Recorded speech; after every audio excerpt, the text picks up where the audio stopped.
When you play the Game of Thrones, Subscribe and like. you die. There is no middle ground. Welcome back to the Grease Goblins YouTube channel. Today's video, we're going to be talking about the secret passageways within the Red Keep at King's Landing. We've seen them used multiple times throughout the main series, within Fire and Blood, the Targaryen history overall. Maegor built these passageways more or less as a quick escape route if he needed to leave. If he was surrounded by his enemies, it would be a good way to, well, leave the city secretly.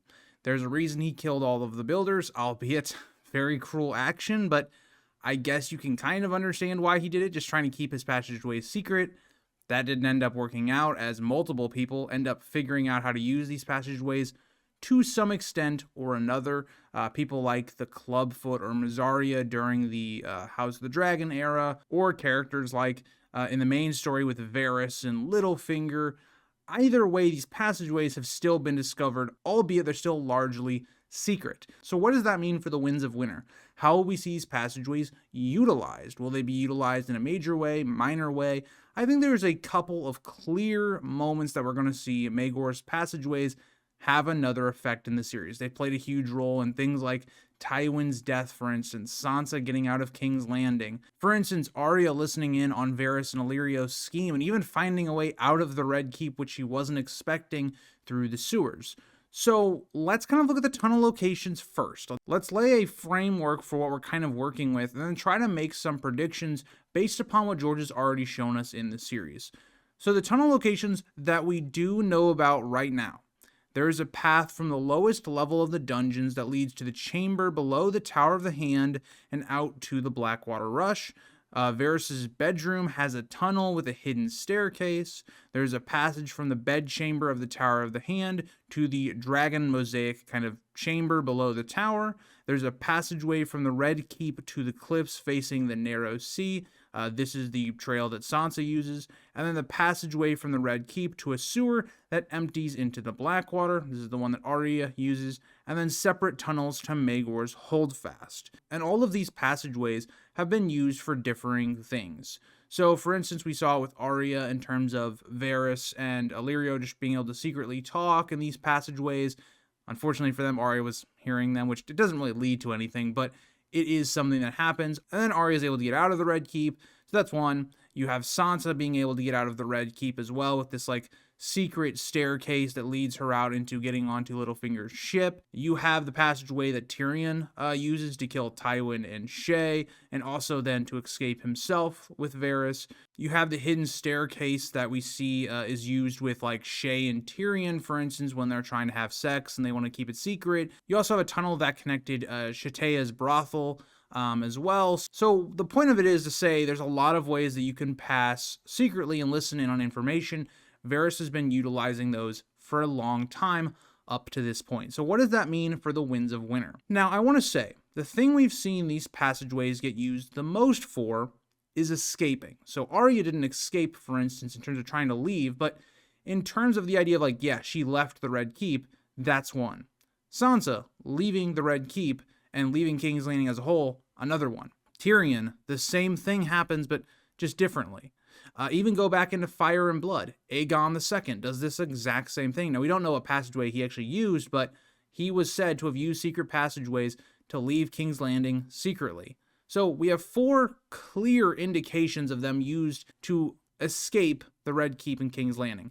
So I think the most blatant one that's going to be used is, I think that Cersei, for instance, will use these passageways to leave King's Landing secretly, and or when young Griff is taking over, the people have turned against her, she has nothing left to stay there for, she's forced to leave. I think given that Qyburn is kind of taking over the Varys role for Cersei, maybe he discovers one of these passageways and he's able then to get her out of the city, and even similarly paralleling possibly to Sansa and her escape of King's Landing, given that Cersei and Sansa have a lot of parallels. For a lot of Sansa's journey in the early story, Cersei plays a huge role in her life in terms of her growing up and trying to become a player and all this kind of stuff. So I think it'd be really interesting if George did parallel that. And so Cersei stands out as a clear candidate to escape this way, and then possibly going back to Casterly Rock. And that's a whole different video, but that's the idea for one reason that the passageways will be used in the Winds of Winter.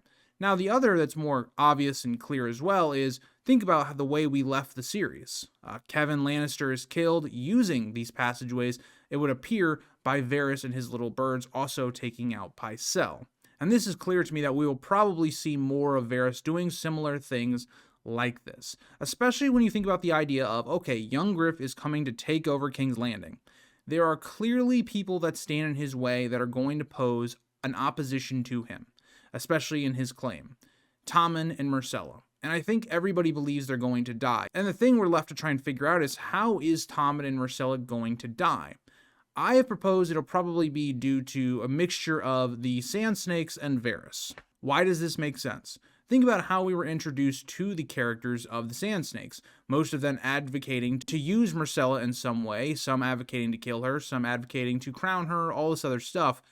It would make sense that the people that are trying to get vengeance for Oberyn specifically would want to kill Myrcella or kill Tommen to avenge their father and bring about young Griff's reign, because you got to also be thinking the parallels that I think are clearly going to be there from the sack of King's Landing. You have a mad king, queen-esque figure in Cersei that pose obvious threats to your reign, but they're both children, so it is deemed very immoral to kill children, especially when, yes, they are the king or the next person in line, but they're obviously not the person ruling. They are a person that's been placed there because of their birth, all that kind of stuff. Young Griff having to execute, for instance, Tommen, would be something that would not be looked at fondly by, I would say, really anyone. I mean, yes, they don't love the Lannisters, the Baratheons, whatever at this point, but killing a child is very different. And so I think what Varys is going to set up to happen is young Griff's not going to have to worry about it. The same idea of Robert, where Robert didn't have to worry about killing kids. That was all the Lannisters. They got all the blame for that because they had to do something to make sure and show that they were loyal to him. The same might apply here, where the Sand Snakes are maybe tasked with the idea of killing both Tommen and Myrcella, and of course these pathways would be huge in that. Think about the assassinations we've seen already. The huge ones that come to mind for me, Blood and Cheese, and also Tywin and Shay's death. And you think about those that could happen in the future. We just ended A Dance with Dragons with similar things like that, taking out Kevin Lannister and Pycelle. It seems like nobody is really safe in the Red Keep when you're able to utilize the passageways effectively. So to me, that is the other main thing that the passageways will be used for. And lastly, obviously the passageways will be used for spying. So Varys can get more information. He can try to figure out what Cersei's trying to do, undermine everything that she's doing, all that kind of stuff. So those are the main ideas I think I could see for the passageways being used in King's Landing in the Winds of Winter. What do you guys think? Are there more things that could be utilized? Do you agree with the idea that Cersei is going to utilize these passageways to escape? Do you believe they could be used in the assassination of both Myrcella and Tommen? Let me know what you guys think, and I'll see you guys all in the next one. Bye, guys.